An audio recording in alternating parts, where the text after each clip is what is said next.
বন্ধুরা, আজকে অগ্রহায়ণ মাসের 24 তারিখ আমি চলে এসেছি আমার সেই ভেন্ডির জমিতে। যে জমিটাতে আমি কিছুদিন আগে ট্র্যাক্টর দিয়ে চাষ দিয়ে ফেলে রেখে দিয়েছিলাম। তো আজকে 24 তারিখ হয়ে গেল অগ্রহায়ণ মাসের। আমি এবার এইটায় ভেন্ডির দানা বসিয়ে দেবো। বীজ হিসাবে আমি কোন জাতের বীজ নিয়েছি এবং চাষ করার সময় কি কি সার দিয়ে রেখেছিলাম সব আজকে এই ভিডিওর মাধ্যমে আমি আপনাদের কাছে শেয়ার করব। বীজগুলো মাটিতে বসানোর সময় বীজ থেকে বীজের দূরত্ব কতটা হবে এবং সারি থেকে সারির দূরত্ব কতটা হবে সব এই ভিডিওর মাধ্যমে তুলে ধরা থাকবে। আপনাদের যাদের মনে অনেক প্রশ্ন থাকে যে কোন জাতের বীজ নির্বাচন করব, কি সার দেব, জমি তৈরি করার সময় কোন কোন সার ব্যবহার করব, কোন সময় ভেন্ডির দানা বসাবো, তারা অবশ্যই আমার এই ভিডিওটা দেখে রাখবেন। আশা করি আপনাদের উপকার হবে। এটা আমার টমেটোর জমি। এগুলোতে আপাতত গাছগুলো বড়ই হয়ে গেছে, সব ফুলজালি চলে আসছে। এখানে মাচাটা দেওয়া হয়েছে, কিন্তু গাছগুলো এবার বাঁধতে হবে আস্তে আস্তে। অল্প কিছু বাঁধা হয়েছে একবার, এখানে মাঝে মধ্যে এবার বাঁধার কাজগুলো করতে হবে। এবার ভেন্ডিটা আজকে বসিয়ে নেব, নিয়ে তারপর এবার আস্তে আস্তে এই টমেটোর পেছনে আবার একটু কাজ করতে হবে। ওদিকে আমার ওই বেগুনের জমি আছে, ভিডিওটা পরে দেব আবার। ওইদিকে আমার ওই একটা কলা ক্ষেত আছে, সব ভিডিও আস্তে আস্তে শেয়ার করব।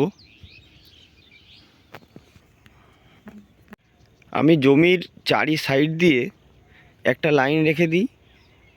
এই লাইনে আমি বরবটির দানা বসিয়ে দেবো এবং সাইড দিয়ে বেড়া করে দেবো, যাতে বরবটিগুলো ওই বেড়াতে উঠে যেতে পারে। তাহলে কি আমার মাঝখানে ভেন্ডি হয়ে গেল, আবার চারি সাইড দিয়ে আমার বরবটিগুলোও হয়ে যাবে।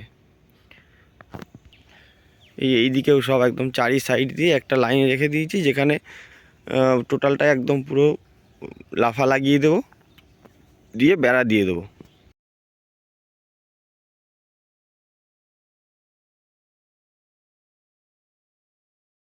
আপনারা যারা শীতকালীন ভেন্ডি বসাতে চাইছেন তাদের জন্য ভিডিওটি খুবই গুরুত্বপূর্ণ। আজকে অগ্রহায়ণ মাসের 24 তারিখ।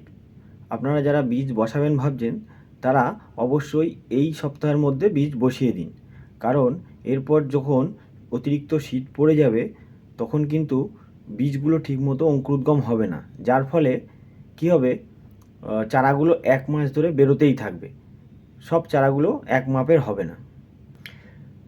বন্ধুরা, আশা করি আপনারা ভালো আছেন। আমি মণ্ডল লাইফস্টাইল চ্যানেলে আপনাদের সকলকে স্বাগত জানিয়ে আমি ইজারুল মণ্ডল একটি নতুন ভিডিও শুরু করতে চলেছি। ভিডিওটি শুরু করার আগে আপনাদের কাছে একটি অনুরোধ, চাষির কাছ থেকে হাতে কলমে চাষবাস সম্পর্কিত যদি কিছু শিখতে চান বা আপনাদের অভিজ্ঞতাকে যদি আরও বাড়াতে চান, তাহলে চ্যানেলটিকে সাবস্ক্রাইব করে অবশ্যই পাশে থাকবেন। যে সমস্ত চাষি ভাইরা চ্যানেলে নতুন আসছেন তারা অবশ্যই চ্যানেলটিকে সাবস্ক্রাইব করে রাখবেন এবং ভিডিওটি সমস্ত চাষি ভাইয়ের কাছে শেয়ার করে দিন, যাতে সকল চাষি ভাই মিলে সমস্ত মানুষের মুখে সবজি তুলে দিতে পারি এবং বেশি বেশি চাষবাস করে জীবনযাত্রার মানকে আরও উন্নত করতে পারি। এবার বলি আপনারা মাটি তৈরি করবেন কিভাবে। প্রথমে আপনারা ট্র্যাক্টর দিয়ে জমিটাকে ভালো করে চাষ দিয়ে ফেলে রেখে দেবেন, যাতে মাটিগুলো শুকিয়ে যায়। 4 থেকে 5 দিন পর জমিতে ভালো করে বিঘা প্রতি 20 কিলো খোল এবং 2 থেকে 3 কিলো ফাটারা, এছাড়াও কাটা প্রতি 500 করে 10-26 দিয়ে জমিটাতে আবার একবার ভালো করে চাষ দিন। এবার যারা দানা ছড়িয়ে বুনবেন তারা দানা এই টাইমে ছড়িয়ে দিয়ে একটা হালকা চাষ দিয়ে দেবেন, এবং যারা ভাঁটিতে বুনবেন তারা অবশ্যই 1 হাত বাই 1 হাত ডাঁড়া কেটে আরও 2-1 দিন মাটিটাকে শুকিয়ে নিন। এবার বলি বীজ হিসাবে আপনারা কোন বীজ নির্বাচন করবেন। যদি আপনারা ছড়িয়ে বোনেন তাহলে অবশ্যই আপনারা দেশি কোম্পানি ভিএনআর সুদা নিয়ে নেবেন, নিঃসন্দেহে খুব ভালো একটি জাত। আপনারা এই ভেন্ডিটি লাইন করেও বসাতে পারেন। যদি কেউ হাইব্রিড বীজ বসাতে চান তাহলে সেক্ষেত্রে আমি দুটো বীজের কথা বলবো। একটি হলো অ্যাডভেন্টা কোম্পানির রাধিকা, আর অন্যটি হচ্ছে সিনজেন্টা কোম্পানির OH 517। যদি কেউ রাধিকা বীজ কিনতে চান তাহলে সেক্ষেত্রে 5.5 থেকে 6,000 টাকা পার কেজি পড়ে যাবে।